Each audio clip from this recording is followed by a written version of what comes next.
Welcome to Shooting It Straight with Stan. I'm your host, Stan, the Annuity Man, America's annuity agent, licensed in all 50 states. Today's topic is hidden truths and facts about fixed indexed annuities.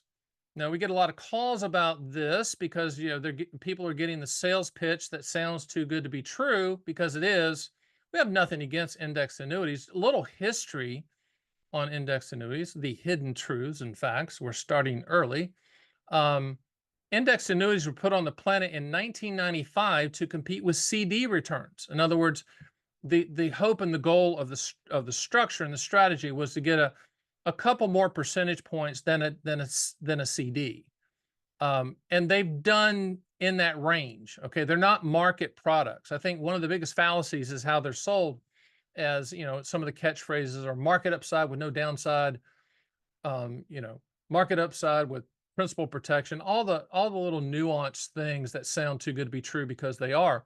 They're not market products. These are fixed annuities. They're issued by life insurance companies. They're regulated at the state level. They are not securities. They're not regulated by FINRA or the SEC.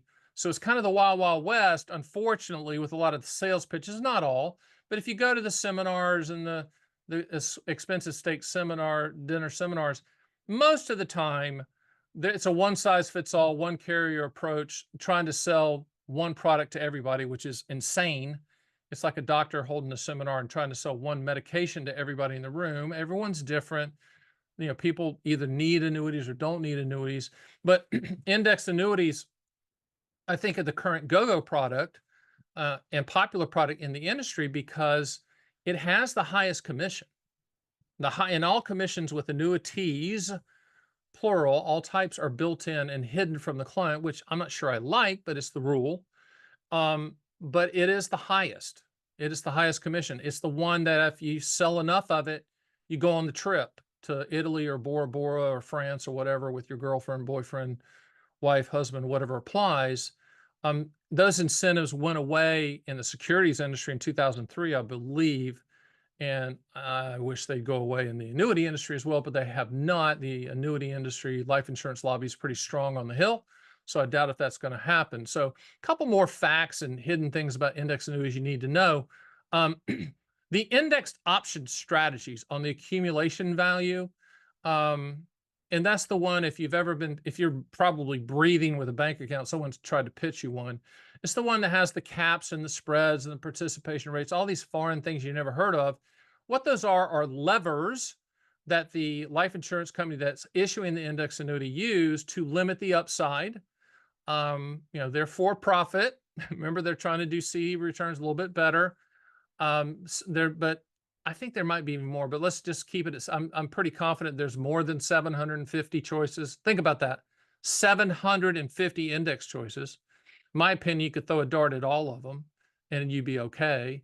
And it's because they're all kind of designed to get the same return anyway, in most cases. The other thing that you want to know, there's over 50 or more index choices. And you're like, wait a minute, Stan, there's S&P, there's Russell, and you can count them on your hand. I think one of the issues with the index annuity space, what's happening too often, the carriers will do what's I call an algorithmic back test. In other words, they'll create an algorithm to go look for a return with a basket of investments.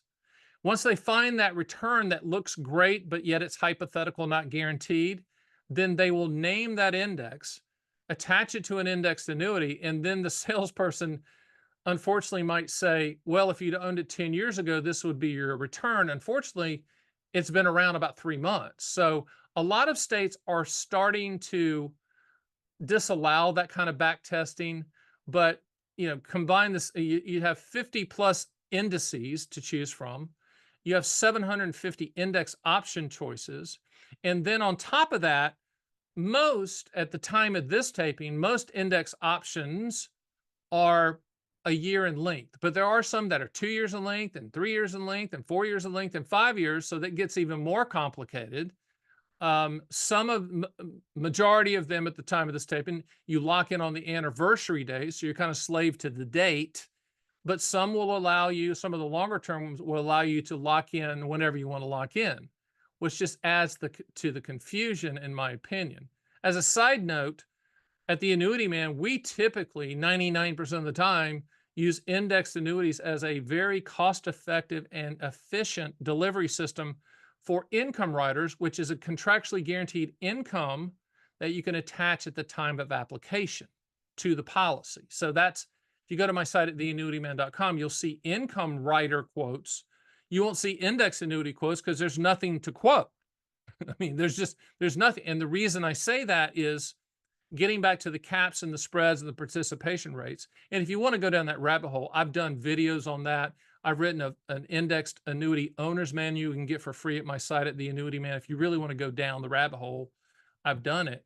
But the way that the indexed option is structured is that it's a year in length in most cases. Okay, so let's start with that one.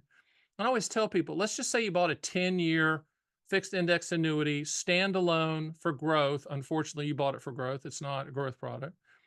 And you know what the cap and the spread, the participation is from the start.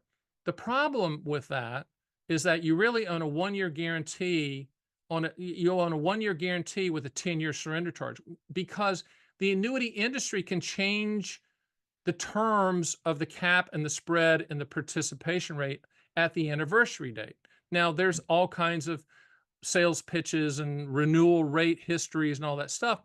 But the bottom line is the annuity industry kind of has you, from the standpoint of what it's going to be. I've seen some rugs pulled out from people where, there was a 7% cap and then year 2, there's 2.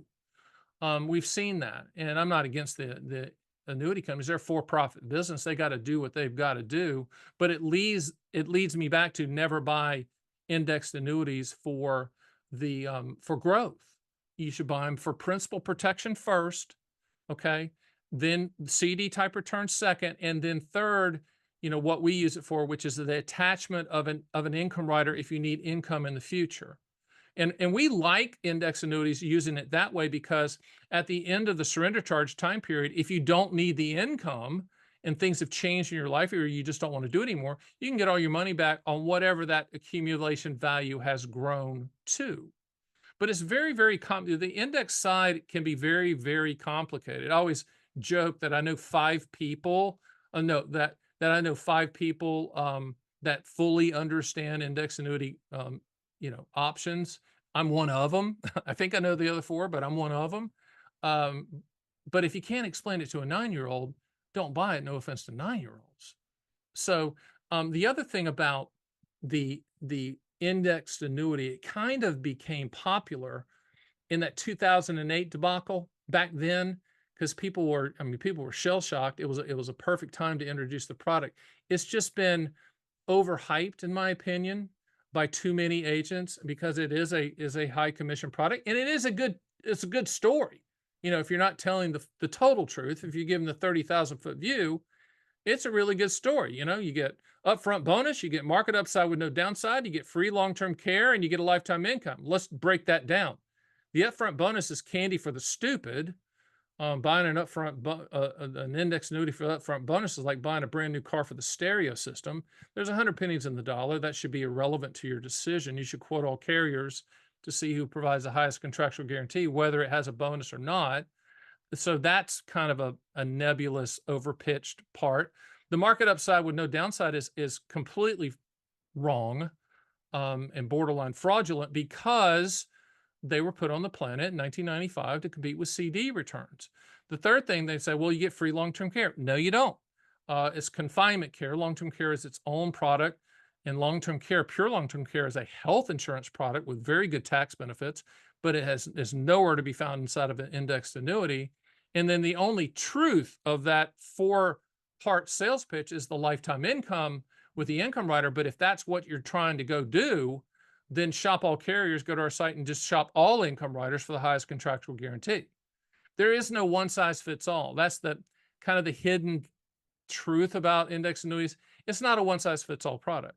You need to solve for goals specifically. Annuities solve for 4 things: principal protection, income for life, legacy, and long-term care. If you don't need to solve for one or more of those, then you don't need an annuity, and you don't buy a product that tries to solve for them all. you take one of the goals and then you shop for that carrier that provides the highest contractual guarantee for one of those items in the pill. If it's lifetime income, go shop lifetime income products. If it's principal protection, go shop principal protection products. Never, again, the upfront bonus is nonsense. And then the index option side, that's so complicated. I had a guy call me the other day. He said, you sent me the specimen policy which we will do, on the index annuity, and all of the explanations were these complicated math problems with letters in them. I said, yeah, that's calculus. I mean, it's very high level stuff of which they can change the rules. At the time of this taping, we have yet to be approached and be shown an indexed annuity that, between myself, my management team, the consultants I hire outside, that we deem appropriate to recommend for accumulation value. We just pretty much use it as, and love this, as an efficient, principal protected, cost-effective way to provide income riders and future lifetime income streams starting at a future date. So that, we love them for that, but they are very, very complicated. They're presented as too good to be true. But those are some of the facts that you probably didn't know. 1995, they were introduced. Over 750 index option choices, over 50 indices, index choices. Oh, and the other thing you need to know about the index is those don't include dividends. So if you're a market student, you understand that over 50% of the return of the S&P 500 index are dividend based, and so there's no dividends with these index. And then the other thing, just really be careful. Upfront bonus, you just have to be smarter than that. There's 100 pennies in the dollar, and you just can't. Just think of the analogy I gave you, walking through a car dealership, and they're telling you about the transmission and the V6 and whatever. You're like, I don't care anything about that. I just want to hear the stereo system. That's how stupid it is to make a decision on an upfront bonus. And it's also revealing if an agent or advisor keeps talking about the upfront bonus. It's a shiny thing. It's a distraction. I wish companies would do away with it, but I understand it's a capitalistic market. They're trying to attract all of you 13 to 15,000 boomers that are hitting 65 every single day. I get it. But the other thing, and I'll close with this, index annuities, nothing wrong with them. You just got to know the facts. Again, you can get my book. You can watch all the videos I've done on them. You can talk to us and schedule a call, but they are not too good to be true. The sales pitch, if you could really get market upside with no downside consistently, that's what Goldman Sachs and JP Morgan and Morgan Stanley would buy. And spoiler alert, having worked there and in New York, they're not buying those. So it's one of those things where I feel like the consumer's getting taken advantage of. And that's the reason that I do these videos. I'm not better than anybody else. I'm just trying to warn you that these products aren't going to do what you want them to do. And if you buy the dream, you're going to own the contractual reality, which means that if you're going to buy them, buy the contractual reality. That's pretty much it when it comes to fixed index annuities. My name is Stan, the Annuity Man. That's Shooting It Straight with Stan. Hope this helped. We'll see you next time.